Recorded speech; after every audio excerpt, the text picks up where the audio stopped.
Hello दोस्तों, कैसे हैं आप सब। उम्मीद करता हूँ इस महामारी के दौर में आप सब कुशल मंगल से होंगे। स्वागत है आप सबका हमारे अपने चैनल पर। दोस्तों, अगर आपने अभी तक हमारे अपने चैनल को सब्सक्राइब नहीं किया है तो सब्सक्राइब कर लीजिए, और जो पहली बार हमारे चैनल पर आए हैं तो चैनल को सब्सक्राइब करके आप भी अपना सहयोग दीजिए।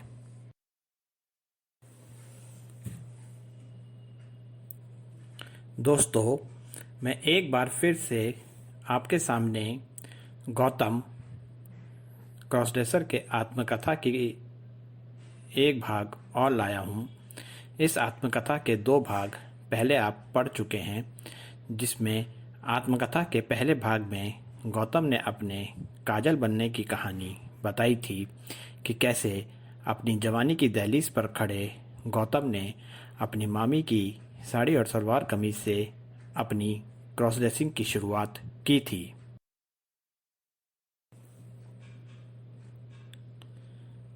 आत्मकथा के दूसरे भाग में हमने देखा था कि कैसे गौतम की एक इच्छा जो उसने अपनी पत्नी आरती को बताई थी, आरती ने कैसे गौतम की वह इच्छा पूरी की थी। गौतम की वह इच्छा थी, वह आरती को गौतम का रूप देना चाहता था और खुद आरती का रूप लेना चाहता था। अगर आपने गौतम की आत्मकथा के ये दो भाग नहीं पढ़े हैं तो इस भाग के साथ साथ उन भागों को भी ज़रूर पढ़ लीजिए,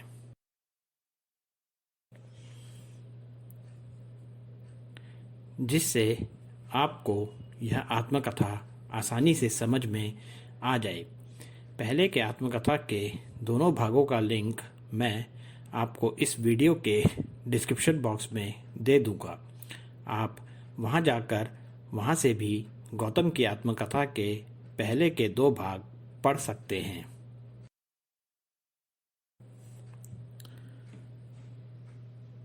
आत्मकथा के दूसरे भाग में हम सब ने पढ़ा था कि गौतम यानी काजल, आरती, रवि, किशन और उन दोनों की पत्नियां जूही और करिश्मा के साथ मसूरी गया था। वहां सब ने एक साथ क्रॉस ड्रेसिंग की थी।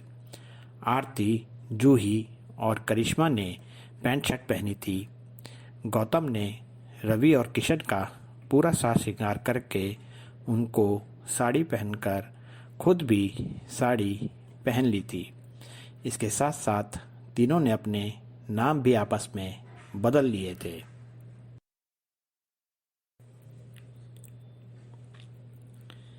ऐसा करके गौतम ने अपनी एक इच्छा पूरी की थी। गौतम की वह इच्छा थी कि वह आरती को गौतम बनाना चाहता था और खुद आरती बनना चाहता था। गौतम की इस चाहत के कारण उसके दोस्त रवि और किशन ने भी अपने कदम क्रॉस ड्रेसिंग की दुनिया में आगे बढ़ा दिए थे।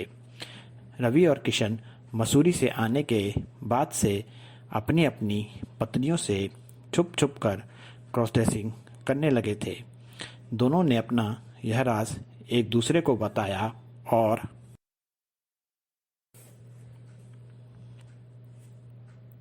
दोनों हैरान भी थे कि केवल एक बार लड़की बनने से ही उनके अंदर क्रॉस ड्रेसिंग की भावना आ गई थी। वह दोनों मुझसे जानना चाहते थे कि मेरे अंदर भी क्या एक बार लड़की बनने के बाद से क्रॉस ड्रेसिंग की भावना आ रही है, पर दोनों मुझसे पूछने की हिम्मत नहीं कर पाए। उनको अपनी क्रॉस ड्रेसिंग के भेद खुल जाने का डर ज़्यादा था। मैं तो अपनी जवानी से क्रॉस ड्रेसिंग की दुनिया में था। मेरी वजह से रवि और किशन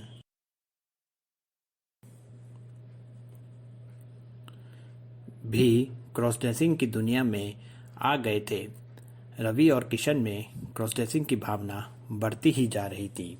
दोनों को घर पर इतना ज़्यादा मौका नहीं मिल पाता था, इसीलिए दोनों ने मेरे साथ होली के मौके पर घर से बाहर जाने का कार्यक्रम बनाया और साथ में मिलकर होली से पहले कुछ दिन होली की मस्ती करने की बात की। त्यौहार तो दोनों के लिए एक बहाना था। असल में दोनों कुछ दिन अपनी पत्नियों से दूर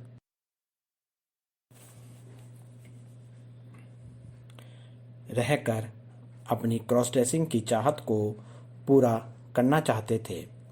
वो मुझे भी अपनी क्रॉस ड्रेसिंग में शामिल करना चाहते थे। अपनी क्रॉस ड्रेसिंग चाहत को पूरी करने के लिए जो ज़रूरी सामान जैसे लड़कियों के कपड़े, मेकअप का सामान चाहिए था, रवि और किशन ने उनका इंतज़ाम कर लिया था। मुझे साथ लेकर दोनों शहर से बाहर चले गए। शहर से बाहर रवि का एक मकान था जो अक्सर बंद ही रहता था। हम तीनों वहाँ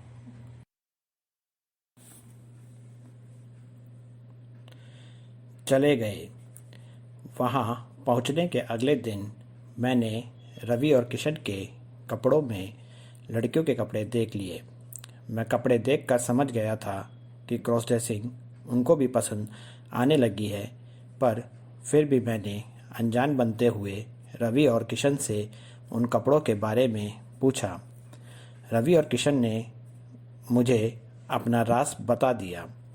उन्होंने मुझे बताया कि जिस दिन से मैंने उनको मसूरी में साड़ी पहनाई थी,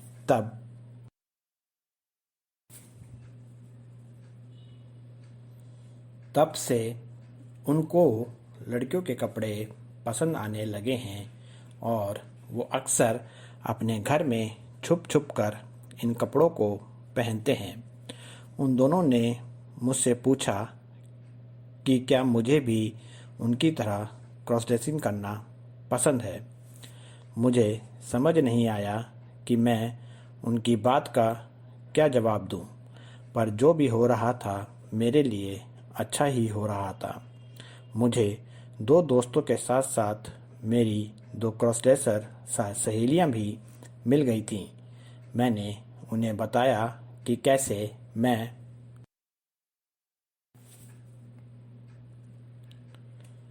बचपन से क्रॉस ड्रेसिंग करता आया हूँ और आज भी क्रॉस ड्रेसिंग करता हूँ। उन दोनों को यह सब सुनकर अच्छा लगा।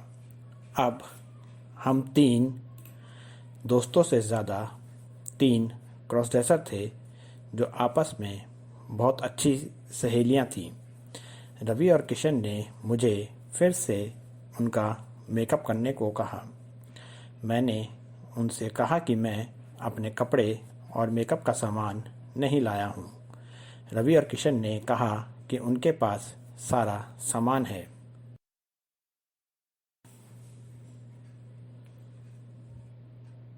मैं सामान देखकर बहुत खुश हो गया।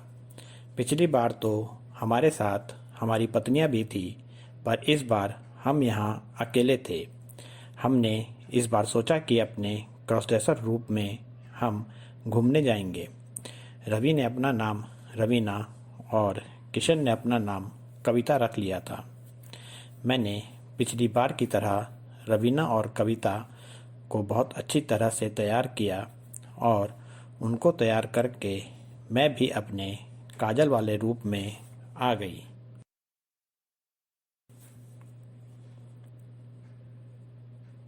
हम तीनों ने साड़ी पहनी हुई थी। मैं जितना मेकअप करना जानती थी वह मैंने तीनों का कर रखा था। हम तीनों बहुत सुंदर लग रही थी। कोई हमें देखकर नहीं कह सकता था कि हम क्रॉस ड्रेसर हैं। हम तीनों ने बाज़ार घूमने का कार्यक्रम बनाया। बाज़ारों में होली की रौनक हो रखी थी। भीड़ भाड़ में किसी का ध्यान हम पर नहीं जाने वाला था। यह हमारे लिए भी अच्छा था। मैंने कविता और रवीना से कहा कि तुम दोनों मेरी वजह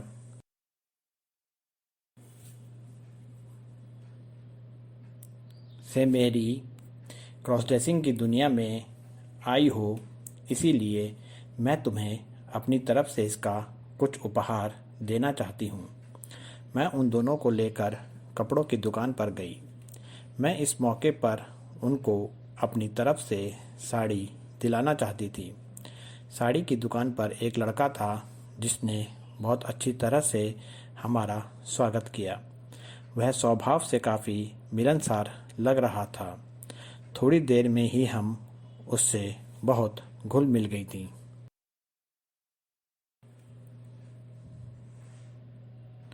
मैंने अपनी तरफ से कविता और रवीना को उनकी पसंद की एक एक साड़ी दिलाई।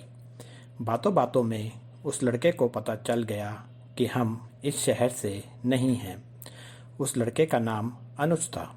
अनुज ने इस शहर में हमें नया जानकर हमारी किसी भी प्रकार की मदद के लिए हमें अपना फ़ोन नंबर दिया। उसके स्वभाव से हम इतना तो समझ चुकी थी कि अनुज एक अच्छा इंसान था। वह हमारे साथ महिला की तरह ही पेश आ रहा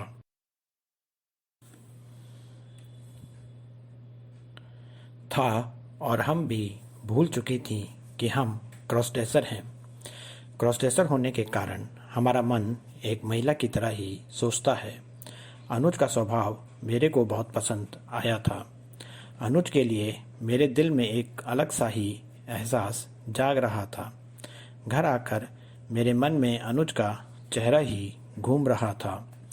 मैं उसकी आवाज़ सुनना चाहती थी, इसीलिए मैंने उसके नंबर पर फ़ोन कर दिया। थोड़ी देर मैंने उससे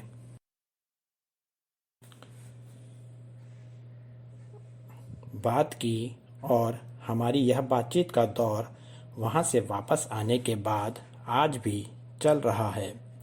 हमारी दोस्ती फ़ोन पर ही इतनी आगे बढ़ चुकी है कि अब हम दोनों ने जल्दी ही मिलने का फ़ैसला किया है। आपको क्या लगता है, मुझे अनुज से मिलना चाहिए? आपके जवाब के इंतज़ार में रहूँगी। जवाब दीजिएगा। कहानी को पूरा देखने के लिए धन्यवाद दोस्तों। कैसी लगी कहानी आपको? कहानी को भारी संख्या में लाइक कीजिए और हमारे अपने चैनल को सब्सक्राइब करके अपना सहयोग दीजिए। मिलते हैं नई कहानी के साथ जल्द ही। आपका अपना नयन भास्कर।